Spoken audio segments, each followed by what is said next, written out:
Here we are. Live at Merry 5. Christmas, everybody. Merry Great Christmas. time of the year. Rob Brown, Brendan Martin, got a great show for you today. We're going to kick it off. Franz Beard, roving reporter, GatorbaitMedia.com. Chris Plank was going to join us. Got a sick kid. We all understand that. He'll join us later in the Time week. of year. From out in Oklahoma. That's right. And Yancey Porter, Rebel Yell Hotline, Rodney Orr, Tider Insider. Got a great show. We're going to kick it around, try to catch all 16 of the SEC teams, and basically make cases for what's going on in the world of college football. We'll preview these matchups in the CFP. So get pen and paper handy.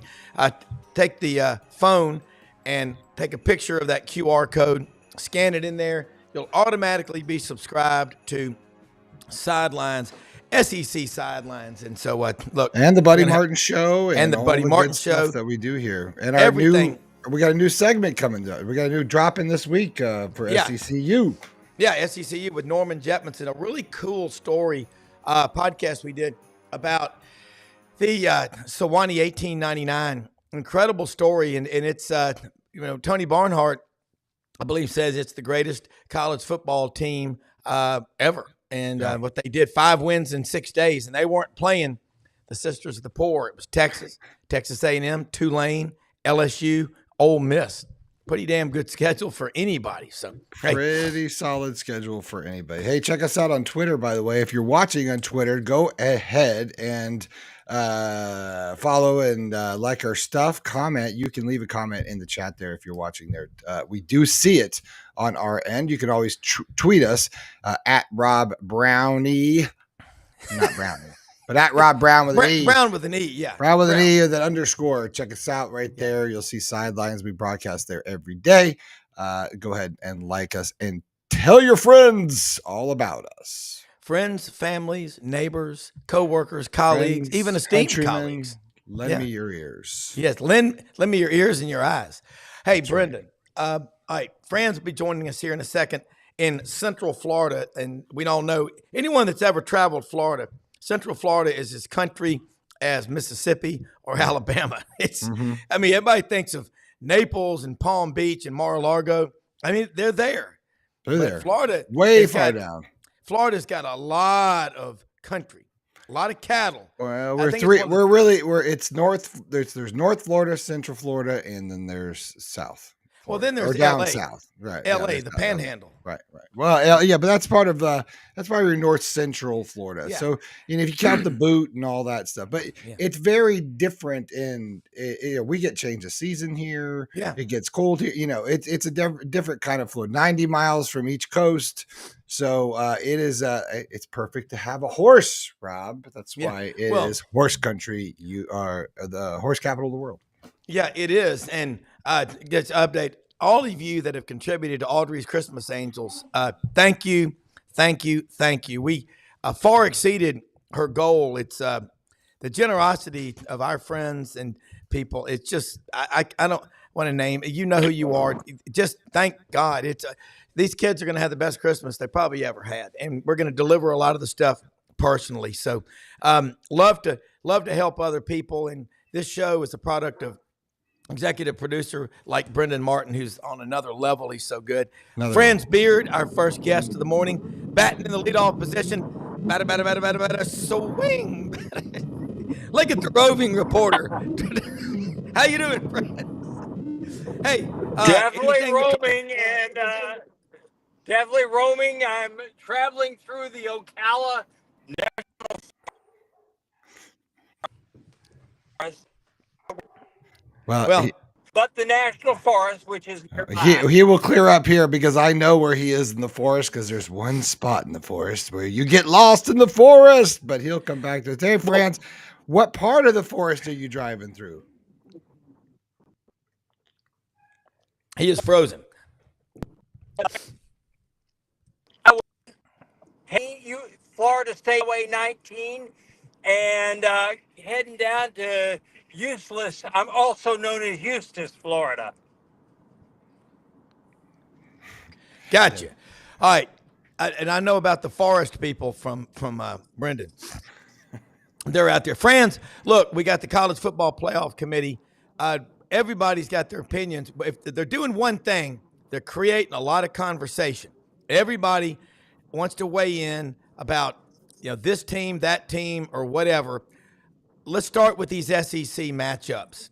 Saturday, Clemson goes out to Austin. They'll play Texas.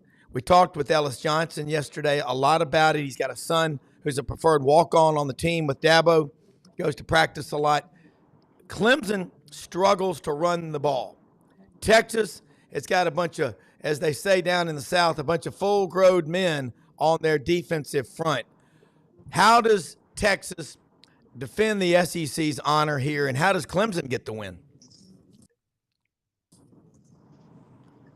I'm struggling to hear you. Can we try to do this on audio?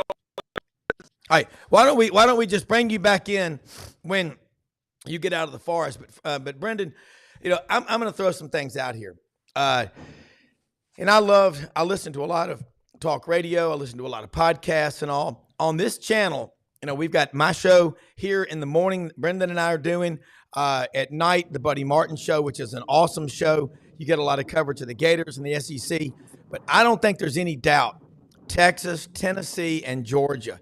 Those three teams are half of what the SEC has that could play with anybody in the country. The other three, South Carolina, Ole Miss, and Alabama. And a lot of people questioning Alabama this year because they lost to a 500 Oklahoma team and a 500 Vanderbilt team in Nashville when they were number one. But I think the SEC 1 through 16 is the best league in football in America. We do eat each other up. As far as the Big Ten goes, you've got some good teams. I'm not convinced that 3 of the top 6 are Big Ten teams. We saw what happened when Indiana played Ohio State, and I've heard all the excuses of why they lost. All I know is they gave up 31 or 38 points. Indiana, I like this coach, though, Curt Cignetti, who came from James Madison. But right now in the playoffs, it's going to be a lot probably like the NCAA basketball tournament. It's not the best team. It's the hottest team that can win 6 games in the March tournament. Friends, shake hands with Bigfoot as you come through that forest. People don't talk about the forest much down there, but friends, yeah. Here's the thing, Rob, is the tournament, it's a tournament, and let's not fool each other. They call it a playoff. It's a tournament, okay? It is not about the 12 best teams. What we need to do, quite seriously, is we need to go to 16 teams, 8 conference champions, 8 at-large teams, and call it a day and do it like that. It's the only way it's going to work. What we're doing right now, the only way it would work right now would be to have your 5 conference champs get in and then have 7 at-large teams. But I think a better deal that satisfies everybody would be go 8-8. Either that or give the group of 5 their own champ. Yeah. If they had their own championship, then nobody can complain. They can call themselves, they can do a UCF banner that says national champions, only this time they really will be. Well, that's what Jackie Sherrill has advocated for the last couple of years on this show is let the top 64 teams have their own championship and the other, I guess it's 69 teams. And he goes, it'll be just as important to them. Now, I don't think it's going to be that big of a difference like the NCAA champion versus the NIT champion, but we know that about half the teams that are in the field of 64 for March Madness and then the 4 play-in games that they do in Dayton. I don't know why that annoys me so much, but it does. It annoys the hell out of me, these play-in games. And then these bubble teams. And then first 4 in, first 4 out, last 4 in. Just pick the God bless America. Pick the teams and go with them. But friends, do you like the buys? I don't like the buys for one reason, because the teams that get a buy don't get a home game. Yeah. You're rewarding teams that have to play the first round with a home game, but you're not rewarding the teams that deserve a home game with a home game. Yeah. There's something there's something seriously wrong about that. Uh, why does Notre Dame, for example, which doesn't even get play in a conference championship, why do they get a home game in the snow in South Bend? Why? You tell me if that's fair, and there's no way to justify it. Absolutely no way to justify fairness in that. Um, Ohio State getting a bye and playing a home game. Why? Why? I mean, really, I don't think the Buckeyes. I don't think the Buckeyes in the SEC. I think the Buckeyes with that quarterback. I think the Buckeyes would be right around 4-4 in the SEC. Uh, they'd be what Florida is, a 4-4 SEC team. I mean, Yeah. I agree. they- Friends, it's ass backwards.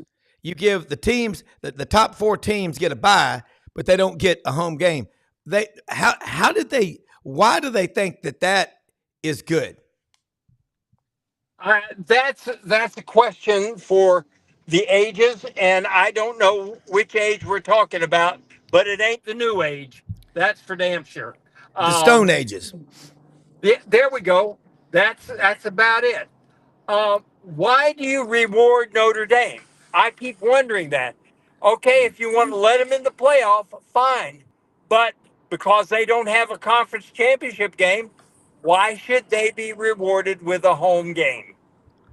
Well, it's because of the TV. Let's look at the numbers, friends. About 75 or 80% of the TV sets in America live in the geographical footprint that is the Big Ten.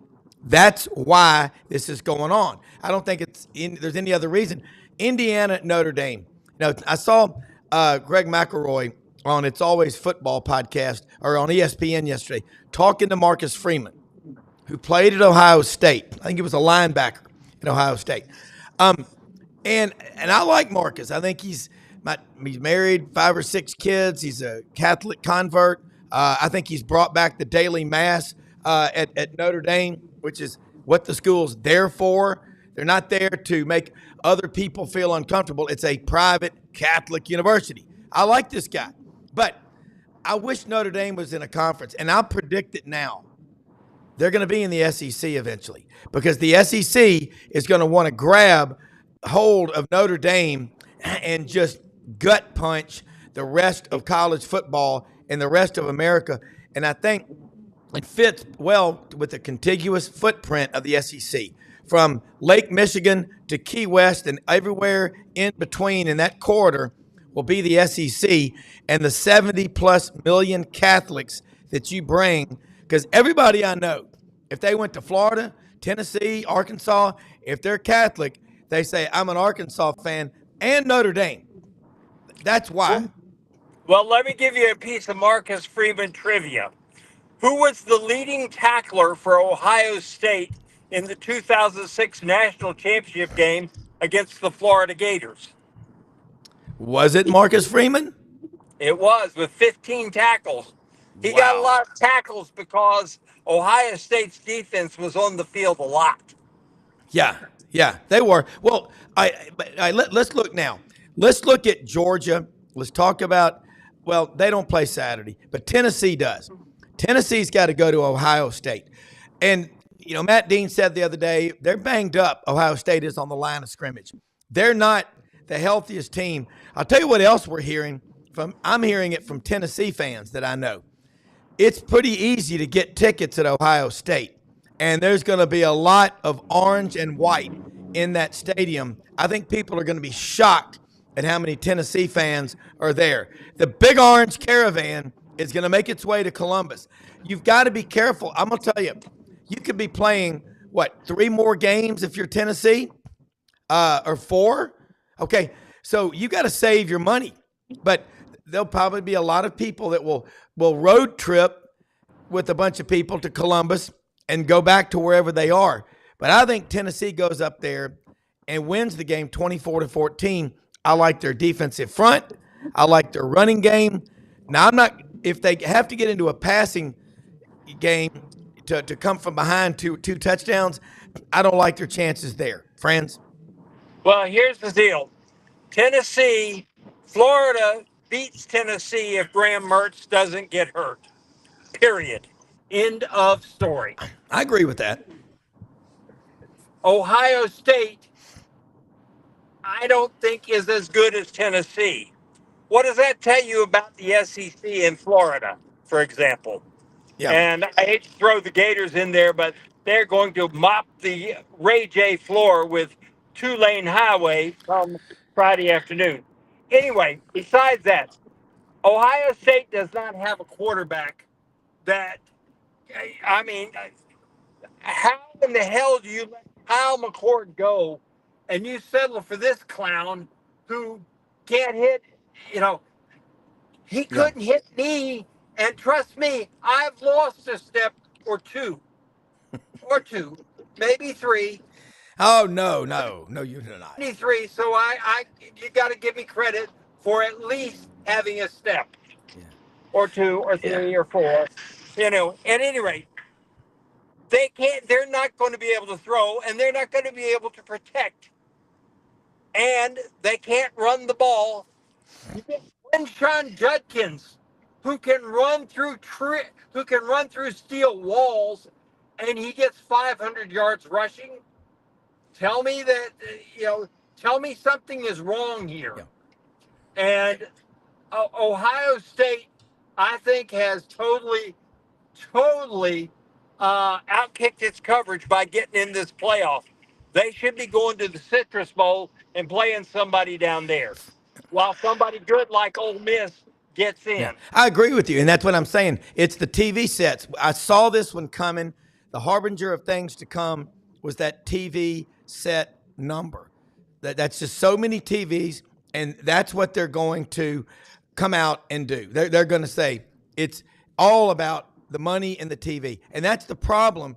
I think if you're looking for the best teams, and regardless, Alabama still has the best victory in college football this year, and that's beating Georgia. And they damn near let it get away from them. And Kalen DeBoer, he's 1-3 on the road this year. I don't know what their problem is. They got problems, but they're going to have a new quarterback next year. And it's going to be someone that Kalen DeBoer likes. But I think the SEC has prepared Tennessee for the task. All right, friends, I want to talk a little bit. We got Yancey Porter and Rodney Orr coming on in a minute. I want to ask you about this basketball. We got a log jam at the top of the SEC. Auburn, Alabama, Tennessee, Florida. Good grief. Last year, we had a similar situation. Remember, people were lavishing praise on the SEC.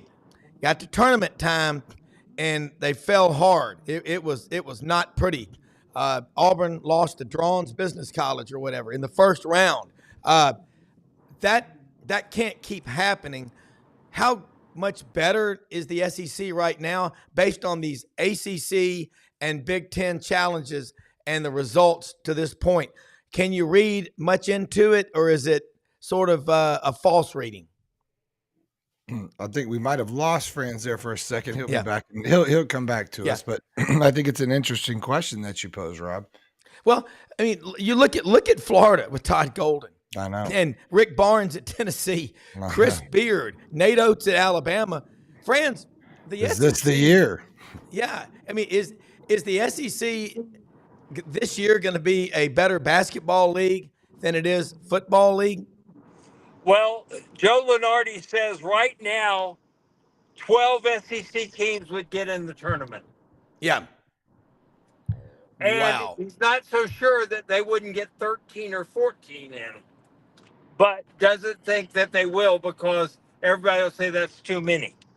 Yeah. The fact of the matter is, I cannot remember a time in ACC history when you had Duke University, the University of New Jersey at Durham, At and Durham, yeah.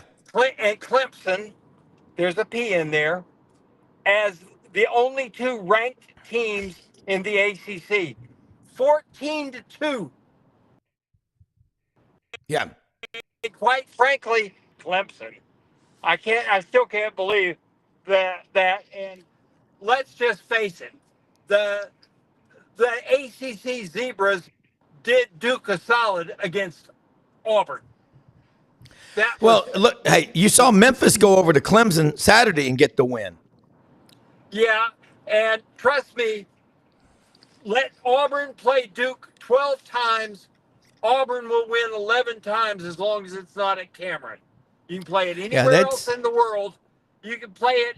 You can play it on the island of Madagascar, and Auburn wins that game by 10 points. yeah. That was talk about the home job. That was the home Yeah. job. Oh, yeah. Friends, let's look up and down. Look at Chris Beard at Ole Miss. Look at the job he's doing. Hey, folks, Coolmore and Exo Armor. Exo Armor makes the non-invasive pads.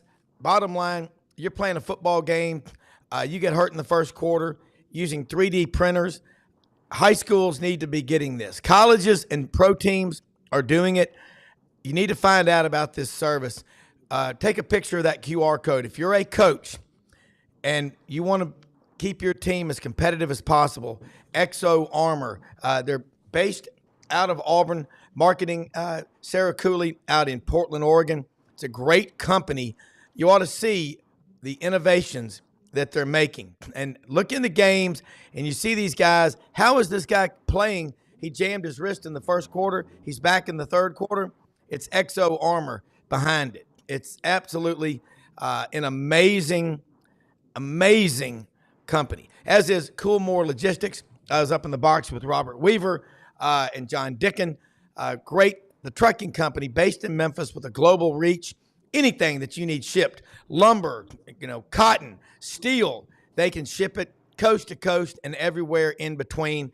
They've got their own trucks, and they've got a network. When an order comes in or a request to have something shipped, their computers and their phone lines light up like a Christmas tree, and they will get the job done.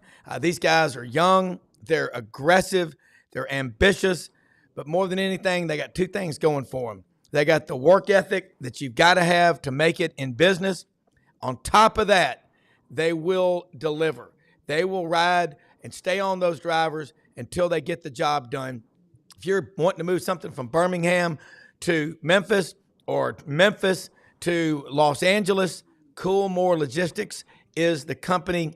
Get hold of them. Take a picture of that QR code. They're great people to work with. We're damn proud to have them as a sponsor on SEC Sidelines. Friends, you made a good point about basketball. Officials are always going to be a factor. They can be a real factor. I'm looking at SEC basketball right now. Look at the coaches that we have. Calipari at Arkansas. He just needed a change of venue about 5 or 6 years ago at Kentucky. He's got it at Arkansas, they're going crazy. John learned They're the pumping hard way. Rob, John learned the hard way one thing that's an absolute truth in life. And that is, if you're at Kentucky, until you've won 4 national championships, you are just another coach. And he learned that the hard way. And now he's at Arkansas. And trust me, those people do appreciate the fact that they've got a basketball coach that's going to make them really, truly relevant in the future. No, I don't. No, there's no doubt, friends. And I'm with you. I watched what John Calipari did in Memphis with the University of Memphis, and people are still mad, some of them, that he left. Well, you know what that means? Because he was a good coach. He knows how to coach. I think he got stale at Kentucky, but he's got a new lease on life at Arkansas. And I look at Chris Beard at Ole Miss. Of the Texas Beards. Yeah. And I just look at this guy, his career, not that long, but he wins everywhere he goes. Friends, we're going to let you drop off here and join us again when you're back in a more stable situation without the internet problems. But awesome commentary, and I will talk to you after the show. But I think you left us with the SEC is pretty damn strong. Have a safe trip, and we will talk to you again about this because we're just getting cranked up. We hadn't even played the first playoff game. But Franz Beard, GatorBaitMedia.com, has been with us. And Brendan, you and I both watch a lot of sports, and SEC basketball, compare it to ACC, it's now running circles around the ACC. And I think what's happened is these kids that used to leave the deep South and go play in the ACC are realizing, hell, I can go to Florida. And of course, Florida's got, outside of Kentucky, more national championships in basketball than anybody in the SEC. People forget that sometimes. And then you look at Arkansas's got one, but they can play at Alabama, Auburn, Georgia. Mike White's trying to get that program going. It is interesting to watch. And every day when I'm looking at, all the basketball around the country, it's kind of like when people say they're going to recruit nationally and you're the coach at Florida. Well, you got the players right there in your backyard. Well, and much like what our show title is today, which is Athletes' Performance and Pay. I think we need to discuss, in greater detail, and I know we will with Rodney and them. But are we in a, what does compensation start to look like? That seems to make more sense. Are we in a pay-to-play situation as far as performance is concerned? Do you get performance bonus? Do everyone get a base salary and then everyone gets performance bonus from there, which seems to make a lot of sense? You never want to pay somebody up front for a job. Here's all the money first. And then, now go do it. No, half up front, half on performance bonuses matter even to the most responsible minded person, because, obviously if you're going to dangle that carrot, especially a young athlete, I think that makes a lot of sense. I don't think there's anything ethically wrong with that. And I think that it makes a lot more sense than just dumping truckloads of money on certain individual athletes and then created that dichotomy. I don't think there's any doubt we're going to pay for play. And look, we know that in the NFL, you get a contract when you sign. That is professional. And we have allowed college. We don't need college to be a mirror image of the NFL.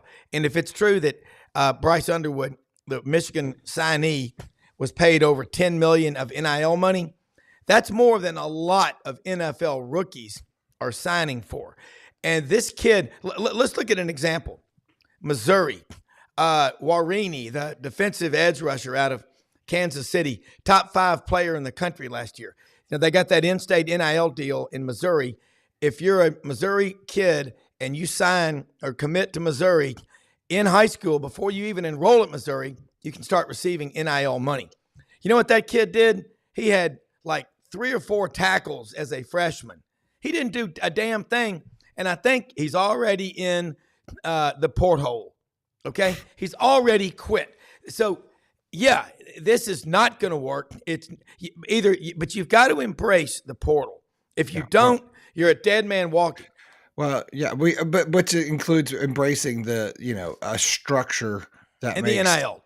In the NIL, right? I mean, and I think we're going to get a lot of good discussion in the off season this year because we have a year of it. I think I'd like to hear, Coach Prime's been very vocal about, a lot of these things recently in some of his press conferences, and we're seeing some of these other coaches come out. Obviously, they're very vocal. I mean, look, there's going to be a lot to talk about as far as playoffs, as far as how things shook out. No one's going to be happy at the end of this year, that's for sure.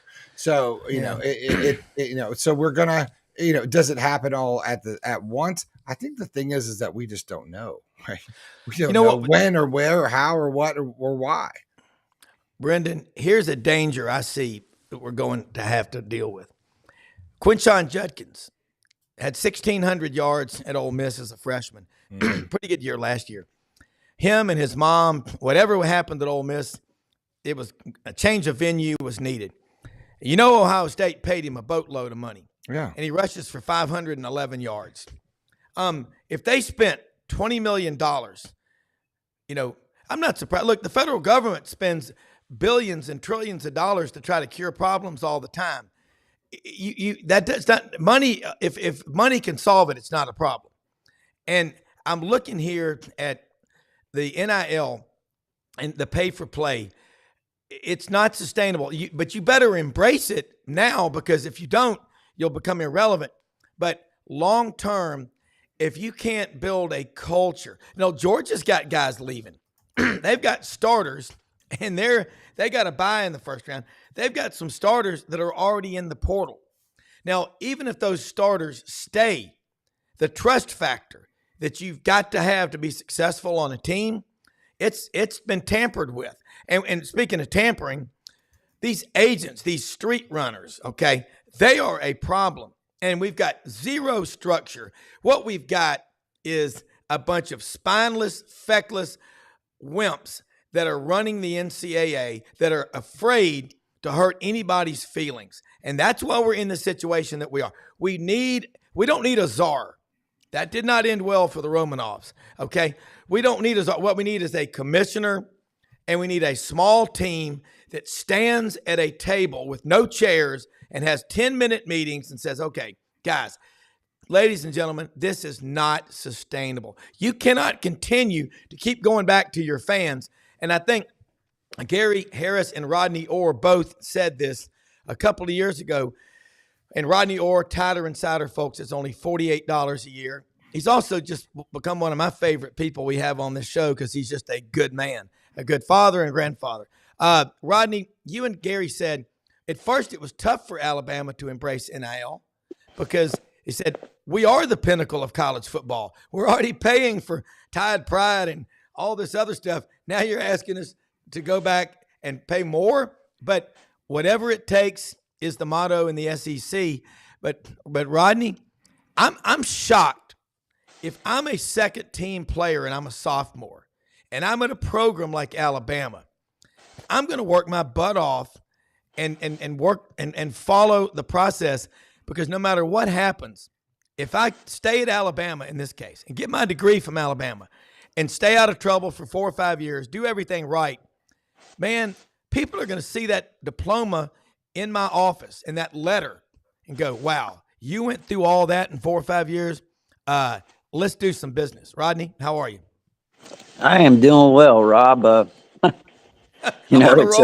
It's never a dull moment, I can tell you that. With the NIL and the way things are going, like on TighterInsider.com, our message board, I mean, it has been, lit up. And as people say, I guess it's good for business, but, it can drive you crazy. Yeah. Yeah. Rodney, you texted me the other day. Jack Pyburn left Florida. Yeah. And you texted me. He says, "Is this for real?" I think your text was like, "Is this a real story?" Yeah. Is this AI? Yeah. I mean, I couldn't believe. I said, "Look, I got a text message, Brennan, because." And I want to know, is this thing for real? I mean, $45,000 a month, man. That's wow. I wish I could just go out and play on third downs, and I need a specially kind of Gatorade on fourth down. That's actually an ACC coach, assistant coach, said you would not believe the way this thing is kind of playing out.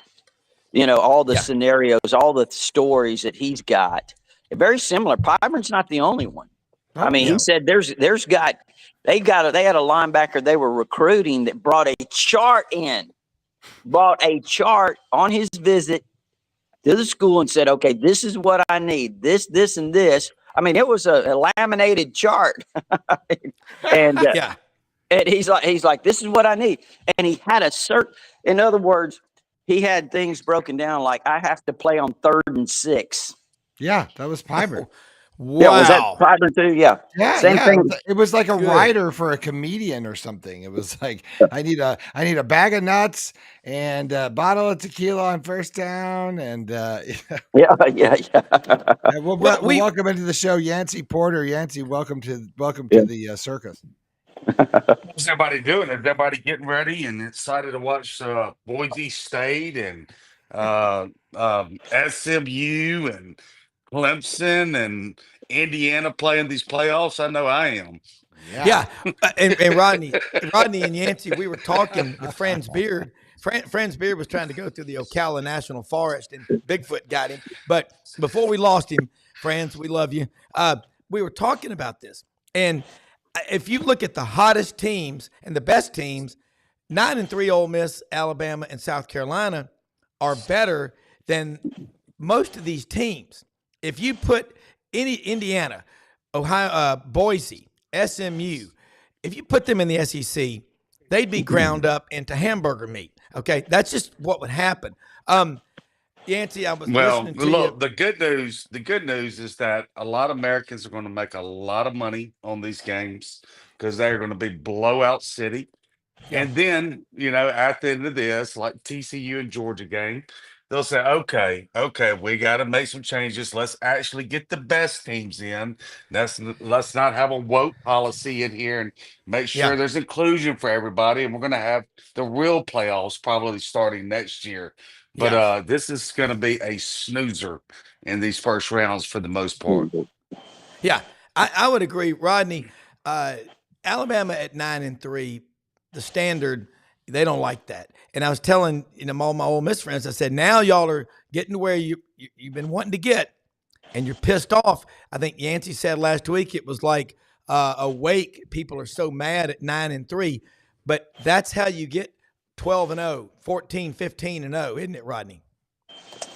Yeah, I mean, Alabama fans, I mean, it is what it is. I mean, there's a transition here. There's a lot of things that happened, and obviously the expectations don't change, right? I mean, they still think you should be 12-0 right now, number one in the country, favored to win the national championship, and every one of these playoff games by 2 or 3 touchdowns. They literally believe that. I mean, and last night on our board, for example, when this stuff about Jalen Mbakwe came out, that he has hit the portal and he may end up at Ole Miss or he may not. I mean, things have reversed field a little bit, but you never know what's going to happen. But anyway, you got people on this board talking like it's a total disaster. What is DeBoer doing? He just landed the number 2 recruiting class in the country. How about we forget allow about that, this, Rodney. how about we allow this portal to play itself out? Yeah. And let's see how it actually ends up, right? Instead of jumping to conclusions and thinking the whole thing's falling apart. Yeah. So it's kind of been crazy, Rob. And certainly I think a lot of that is rooted in what you said, 9-3. Yeah. Well, guys, what you just said, and Yancey, Audrey and I were listening to y'all on Rebel Yell Hotline. Catch it Monday nights, 6 p.m. in Memphis Sports 56 WHBQ and all over Super Talk, Mississippi. Listening to y'all, Gordon was on there and Chuck and y'all. It's a great show, people. And I'll tell you, Ole Miss at 9-3. I hope they come out with their hair on fire in their bowl game. That's something that, guys. I'm going to throw this at you. We're in a pay-for-play thing now. We got guys coming in, we're making all these requests, and I think it drove Nick Saban to the point where he said, I don't want to coach anymore because this isn't coaching. Where's Monty Hall on Let's Make a Deal, Yancey? Behind door number 1 is Texas with a Lamborghini and a house, and door number 2 and door number 3. Well, I mean, play with your hair on fire after the most historic collapse in Ole Miss history is going to be very hard to do, I would imagine. Yeah. But look, Duke's playing without the first 2 top 2 string quarterbacks. I don't think they're going to have to play with their hair on fire. Honestly, I think it's going to be about getting a lead and then letting the young guys that are going to take over, let them get their feet wet and be introduced to the Ole Miss family, and I think that's what it's about. But the interesting part is there's still not been any opt-outs on the Ole Miss football team. Now, before you say, man, what they're loyal and great people and all that, and they are. I mean, look, they've given a lot for the university, but remember the NIL, you don't get paid if you don't play in that ball game. So there are some good things. I know everybody is cussing and you know, the NIL and how bad it is and it's evil, but it's also helping for the bowl games because right now teams like Ole Miss, you're getting 100% attendance because of the NIL. Okay, Rod Yancey, I don't mean to interrupt you. I don't ever like to do that. Thank you for saying that because I have not heard. I've been saying if you incentivized them that they would play. If these NIL contracts read like that, Yancey and Rodney, that's great Well, for Ole college Miss football. does. Ole Good. Miss does. I don't know about the other NILs, but I know Ole Miss does. Hey, so Walker Jones, good for him. A Jackson Prep product, teammate of my friend Brock Kreitz at Ole Miss in the mid '90s. Good for him. Rodney, do they have anything similar? By the way, look up on the screen, folks. A book, great book about life, perseverance, and faith. Bigger Than Bama by Rodney Orr.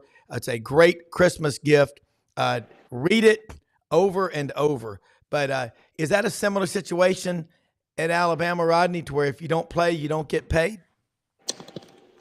Yeah, I don't know exactly what the verbiage is in these contracts here, but I would suspect, yeah. I mean, if you don't, there is some sort of accountability, to get paid, but you never know. Yeah, I would think so. Well, I think that we got to have something like that. I want to switch and just real quick, and it's not blasphemy to do this, but y'all got a couple of badass basketball teams at Ole Miss and Alabama. I'll start with you, Yancey, real quick. Kind of the state of Ole Miss basketball. Chris Beard, as Chuck Oliver says, he can get 50 pounds out of a 10-pound sack. That guy's a hell of a coach. Yeah, I mean, you're as good as your coaching staff in any sport, right? And I mean, Beard's done it everywhere. Heck, he even won 34 games at Little Rock. Yeah. So Yeah. yeah, I mean, it's just, I mean, it was kind of expected. Year two is where you see tremendous gains everywhere Beard's has been, and it's holding true this season as well. Yeah. Rodney, Nate Oates at Alabama. It's crazy. In the last 7 years, Auburn or Alabama have won the SEC regular season championship or the conference tournament championship. It looks like this year, pretty good chance it's going to happen again. The state of Alabama, is it a basketball state or a football state? I say that facetiously. Yeah. But basketball is, Yeah. Well, I mean, with Bruce Pearl at Auburn and Nate Oates with the job he's doing here at Alabama, I mean, basketball is probably it's at the highest point I think it's been. Again, I know Wimp and Sonny had a really good run back then, back in the '80s and or '90s, whatever, early '90s, but. No, I mean, I think there's obviously a lot of excitement. Alabama has one of the best rosters maybe the best roster they've ever had, 1-13.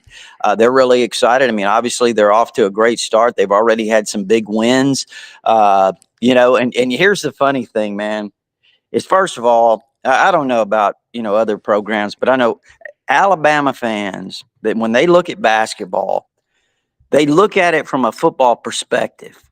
And they think you're going undefeated, right? Yeah. You're not going undefeated in basketball, so they lose a game and the whole thing melts down. And now the thing about it is, well, here's another thing that's funny. This will show you how it's been elevated by Nate Oates, is that it's not about winning and losing anymore. It's how you look when you win. Do you win by enough? Yes, and that's it. And so that's really what they're judging Oates. What they won the other night by 8 points, and the fans were all worked up because they just didn't look good enough. Yeah. They've got a few flaws. It's early in the season. You're not going to be playing your best basketball right now. No. Yeah. Well, I mean, Rodney, that's a great take on it because that's how I am. All I ever ask of my teams is that they win every game. Other than that, I'm okay. Yancey, the Yeah. pavilion, that Sandy and Jim Black Pavilion, I think that is one Yep. of the best venues to watch a college basketball game. And what makes it even better is they've got great snacks and great food. Those Raising Cane tenders. Most of the time, you go to a venue to watch a game, you spend $50 on a bunch of food that doesn't fill you up, and you end up having to go through the drive-through at Crystal on the way home and get a steamer pack. And that could take, in today's world, an hour because they have a hard time getting workers there. But Yancey, you've been around, Yep. and Rodney, I remember well before anyone even mentioned it, Yancey said on SEC Sidelines on this show, don't be surprised if Chris Beard isn't the next basketball coach at Ole Miss. Have you had a chance to talk to him much, Yancey, and be around him and go to practice? Just you got such a great feel for what happens in Oxford. Yeah, I mean, Beard is just a people's person, and he relates to the fans. Look, Ole Miss got lucky because they had Auburn's basketball stadium built before theirs, and so what makes those stadiums so unique is you can be anywhere in the stadium, you can be in the concourses, you can be anywhere besides the bathroom and Yeah, watch the game. yeah, And so, it's he hasn't built the cult following, obviously, as what has happened over there in Auburn yet, but it is slowly growing. The fans are excited. It's going to be a heck of a ride, as it is everywhere in the SEC. I mean, we're talking about, folks. This could be the best conference in the history of basketball.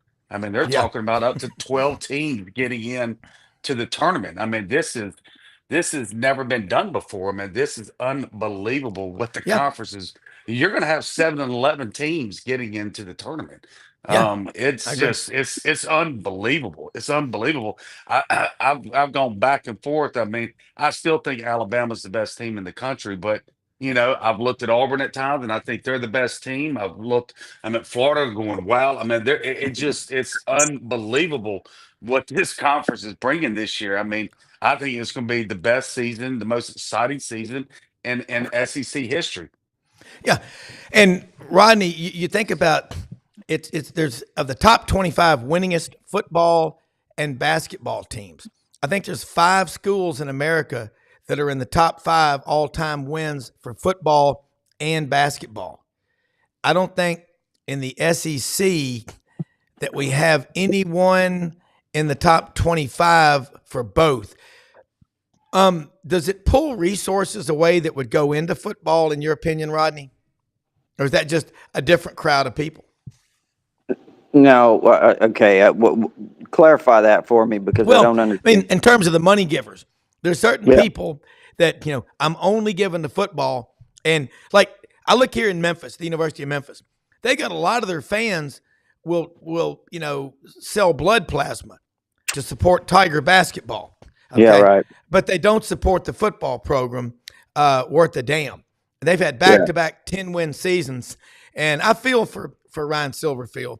And my friend, No. Dr. Bill Hardgrave, the president, is doing everything in his power to help the university and build the program. But basketball, I'll believe Memphis is a basketball town when they can fill up Liberty Bowl Stadium like they can in football occasionally. Football's king, but basketball, it doesn't take nearly as much money, though. No, I mean, obviously since Nate Oates has been here, I think things have really picked up in terms of, obviously the interest and people that are willing to support it financially.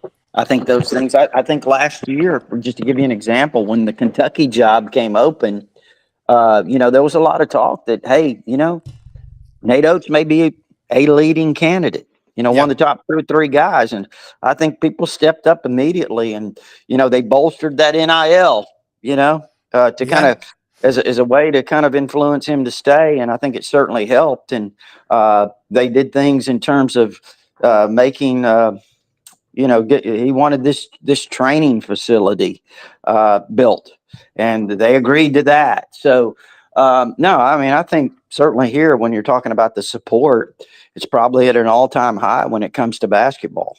Okay. All right. Now I'm going to do a little back and forth Q&A about, are we in a pay for play situation? It's pretty obvious that we are. Jack Pyburn goes in there and, I want to play on 3rd and 6 and I want my sandwich. I want the crust peeled off and I want it cut diagonally.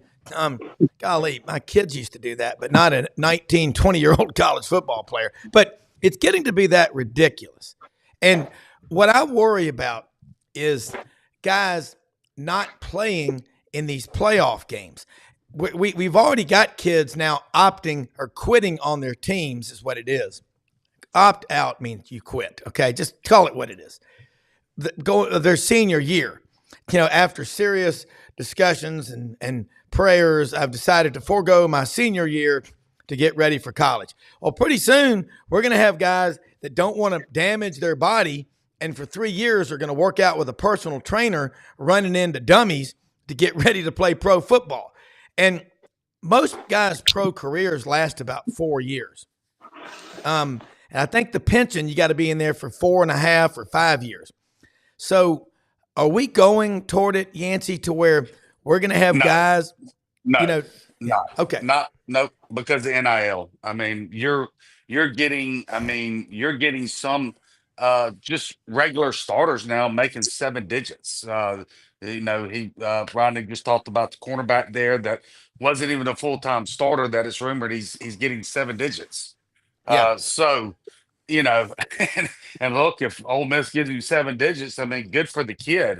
Bad for Ole Miss, but good for the kid. So I just think there's too much money now. Some quarterbacks are making $3.5 million that will never make that in the NFL. They're just Correct. not that kind of NFL player.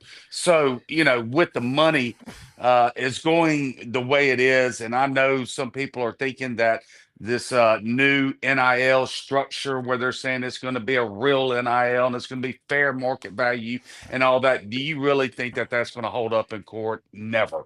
So they're not going to be able to rein it in. It's impossible to. The toothpaste is out of the tube, and it's I don't know. I mean, to me, you're just getting an extra $22 million into the coffin now. So that's why you're seeing such a significant increase in what these players are going to be making going forward to what they were these past few years. All right. Great points, Yancey. And I'm going to throw this in there for Rodney or whoever. Rodney, about this one. I talk to people in the music industry sometimes that I've just met. I've worked with them. Go back in the mid and late 80s. A group like REM got an $80 million advance. Okay? Yep. $80 million. And I said, well, golly, that doesn't happen. He said, no. I said, what is someone like Jason Aldean, a popular country singer who carries a guitar with a big G on there? He's a big Georgia fan. What does he get in an advance? And this guy in the music industry who works in Nashville told me maybe $500,000. So it corrected itself, and there's all kind of things about bump music, what you can and cannot play. Rodney, that's the free market correcting. Do you see that big of a drop off in what I just don't think people are going to continue to pay this when Ohio State fans, how do you think they feel? And after Tennessee goes in there Saturday night and curb stomps them, no, I think Tennessee will win. I think it'll be a tight game. There are going to be a lot of people going, what are we paying for? Mm-hmm. No, I mean, I think so. I definitely think that's correct. I mean, I think, these things are crazy right now. Some of the deals these guys are getting, and it's outlandish. I mean, you pay a high school quarterback, what, $10 or $12 million? That's what Bryce Underwood. Yeah, that's ridiculous. Yeah, I mean, you pay him that, and there's no guarantee. I mean, how many guys have we heard? And I hear Bryce Underwood, and I know he's a fabulous athlete and all that stuff. Oh yeah. But what if he doesn't produce? I mean, honestly, I've heard stuff. I know they're in the playoffs and all that, but I've heard stuff from Tennessee, about Nico. I mean, he's during the season you kept hearing, was he worth that? Was he worth the money they've invested in him? Mm-hmm. Supposedly. I mean, this is chatter. Okay, I'm not saying it's anything official, but you hear stuff like that, and eventually, you're right. I mean, people are going to say, "Hey, you know what? It's not worth it." Like you said, it'll correct itself. I think, eventually. I hope it does, because this is kind of Yes. outlandish. But this is what everybody wants, because I mean, these people that are investing this money, they're so wanting a championship, right? And I think about Texas A&M, for example. They did what they had to do a few years ago, and they bought that class that was the most historic recruiting class in the history, right? Go check and see where those guys are now. Yeah. Go check and see how long that lasts. Go check, and nothing disrespectful, okay? But go check and see where Jimbo Fisher is. He's sitting at home. He's collecting $80 million or whatever it is. Yeah. But I mean, 3 years ago, he was talking about, we're getting ready to go on this historic run because we got this, we're recruiting at this level. I mean, I don't think that always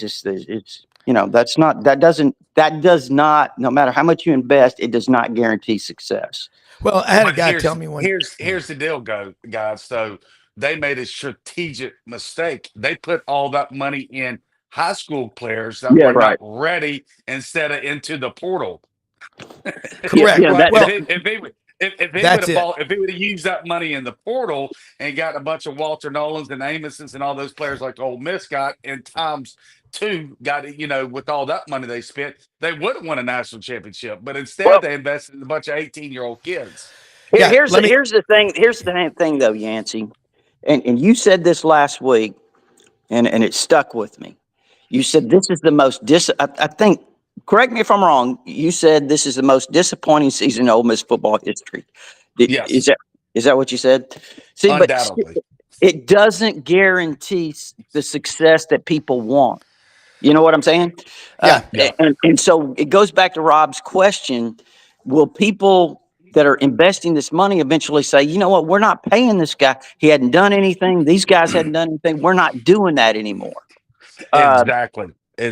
You're 100% correct, and that's called capitalism, right? Yeah, That's what it is. makes this country so great. So Ole Miss, they're loading the wagon even more this year. That's why you see Ole Miss even having more success in the portal this year, because the fans are like, okay, we're going to give you another shot now. Here we go. We're going to double what we gave last year, and we're going to raid this portal even harder. And if you don't do it this year, then you might start seeing the fans go, I don't know about this, right? Yeah, Okay, that's where we're going to go. Right, exactly. You're one play away from all these games from winning and getting in. You're one, out of 10 plays, and you'd have been in the playoffs. But you don't do it again the next year, then you start seeing the fallback, right? And you're like, I don't know about that. I'm not doubling my NIL this year. I might take away half of what I was given now, or altogether.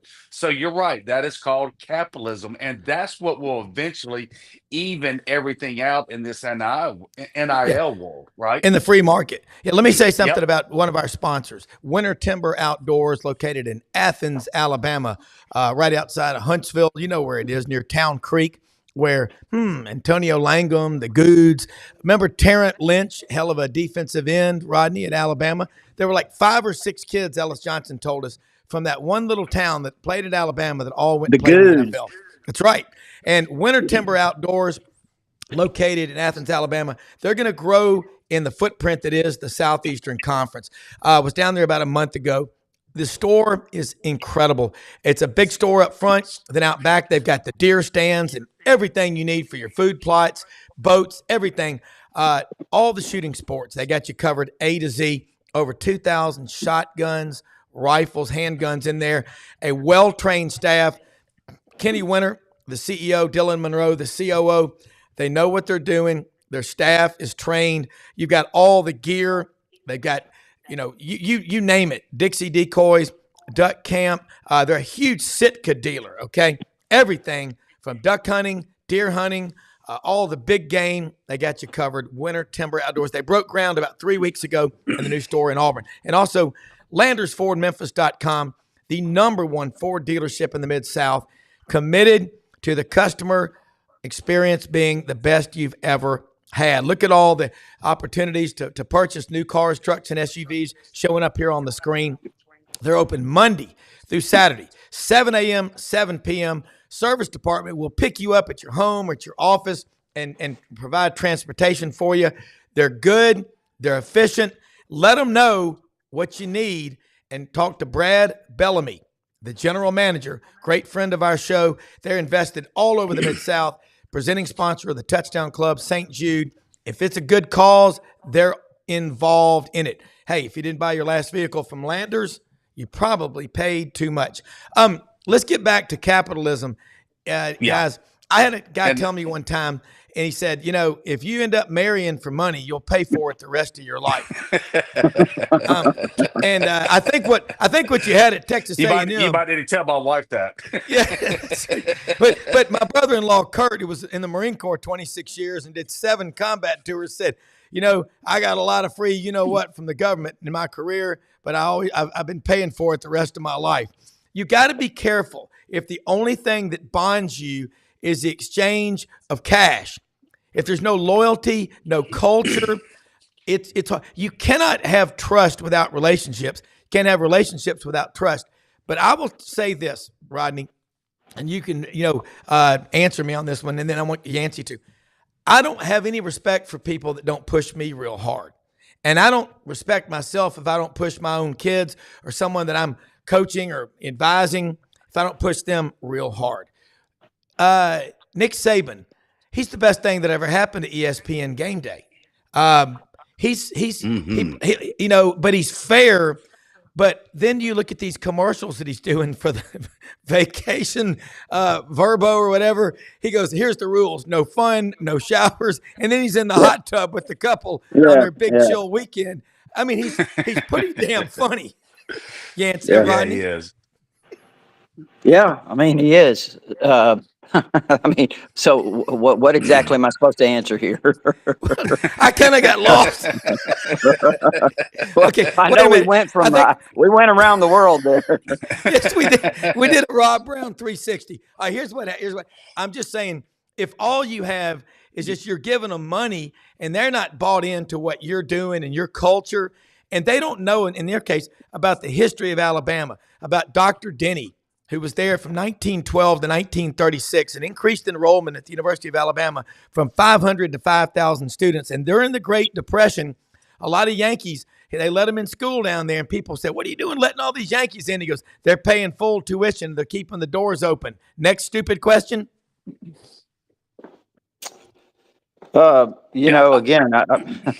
I mean, you're right about the culture, Rob. I mean, I think that's kind of eroding in a lot of places. I mean, I know I was talking to someone actually about that last night, and they were talking about, it's never, these Alabama fans have got to understand, it's not going to be 2012 again. Not with the way it's currently, everything has changed. I mean, this NIL, the portal, all of these things. You're not going to be able to create that kind of culture. I think if you look at Kirby Smart over at Georgia, because I like to look at him, I think you can see the issues they've had. They're not quite as good this year. He did an incredible job winning that SEC championship, by the way. Great coaching job. Great coaching job. Best of his career. Yeah, it was incredible. It really was. So I say all that to say this. I think even as good as Kirby is, and the one thing I thought about Kirby when he became the Georgia coach was this: you knew Kirby's a really good coach. Could he manage? Could he be a manager of a program? Because you never really know how a guy manages all the different. It's not just about coaching; it's about managing so many different things. You're right. But he is now having issues that have to frustrate him because he has a certain culture that is very similar to what Nick Saban built here at Alabama, that now he's struggling to keep that intact because of the way things are, the different, we talked about it a few weeks ago, the impact that all this was having on, programs. And I think you see that. And the question is, to me, is, kind of like we talked about the market correcting itself or whatever, are there going to be any steps that, eventually are we going to get to where these guys sign contracts? And I mean, you're not going to have guys, this bailing out on you after 6 games or whatever. Yeah. I mean, what direction are we headed in that regard? Yeah. Rodney, I know you got a heart out. You've got to get going, but great comment. And I'll close out. If you've got to go, stay with us if you can. But I totally agree with what you're saying. And that's why I was saying the free market will correct this, because I like what Chuck McKenzie, I'm 80. So glad I got to watch college football before it turned pro. I guess the NIL has ruined a great sport, but go Gators. Because of people like Chuck, and he's right, the passion of the fans are going to turn this thing. I'm predicting this will happen. It will. We know human nature. And the money right now, look, A&M, who has more money? As Franz Beard says, only God and the Longhorns have more money than A&M. With their $20 billion endowment, Texas has $43 billion. And how many national championships have they won since 1970 in the entire state of Texas? Let me say this. Texas A&M has I was going to say this earlier. Yeah. Speaking of that historic class, and I've got to cut out here in just a second. I know. But speaking of that historic class that Texas A&M put together, and growing up in Corpus Christi, Texas, I got a lot of Aggie friends, right? Yeah. So I know how they think, and they have not played for a conference championship. Now I want you to think about this. We're going into 2025. Yeah. We're going into 20. They hadn't played for a conference championship, I think, since 1998. Yeah, that's 27 years. Yeah, that is going on 27 years. Yeah, and I have a lot of Aggie friends. That's what I keep saying. I go, I just don't understand. But when you got a room full of J.R. Ewings with so much money, and nobody puts A&M first, it's all, I think, I got more money than you do. I mean, watch Landman. Think about it. Well, you talked about Texas. How many national championships has Texas won? I mean, they won 3, 4? Yeah, 4. They played. 4. They played for 4 national championships in 50-something years. All right, they played for 4. But anyway, with all that said, look, guys, man, I really appreciate it, and I like being on with you, and certainly Brennan does a great job. Hey, absolutely we do. And Rodney Orr, Tyler Insider TV tonight with Gary Harris. It's only $48 a year. Be a subscriber. Yancey Porter, Rebel Yell Hotline. 2 of the best guys in the business. For executive producer Brendan Martin. I cannot thank him enough. Every day he figures it out. Hey, look, most often we see the face of Christ in the least among us. Find ways to help people. Again, Audrey's Christmas Angels. We're delivering those Christmas gifts to these kids. I'm telling you, it gives you chills to see what happens when people care. But cannot thank all of you enough who have supported this. It's what Christmas is all about. When you give to others, the ROI is 1,000%. We will see you tomorrow. Thanks for watching.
In a perfect world, you'd set a health goal and results would happen overnight.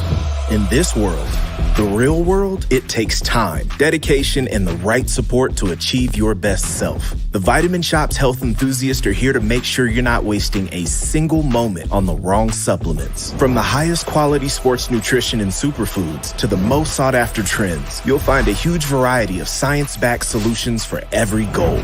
And the people to help guide you along the path to greatness. Unbelievably, every 2 minutes in our communities, a child is either bought or sold for sex. I am Ari Dickey, board member for the Nashville Anti-Human Trafficking Coalition. Join me and millions of others in our fight against human trafficking and for its victims by helping to educate the most vulnerable among us, our middle and high school students. Go to nhtcoalition.org, become a partner, and help keep our families safe, because none of God's children are for sale.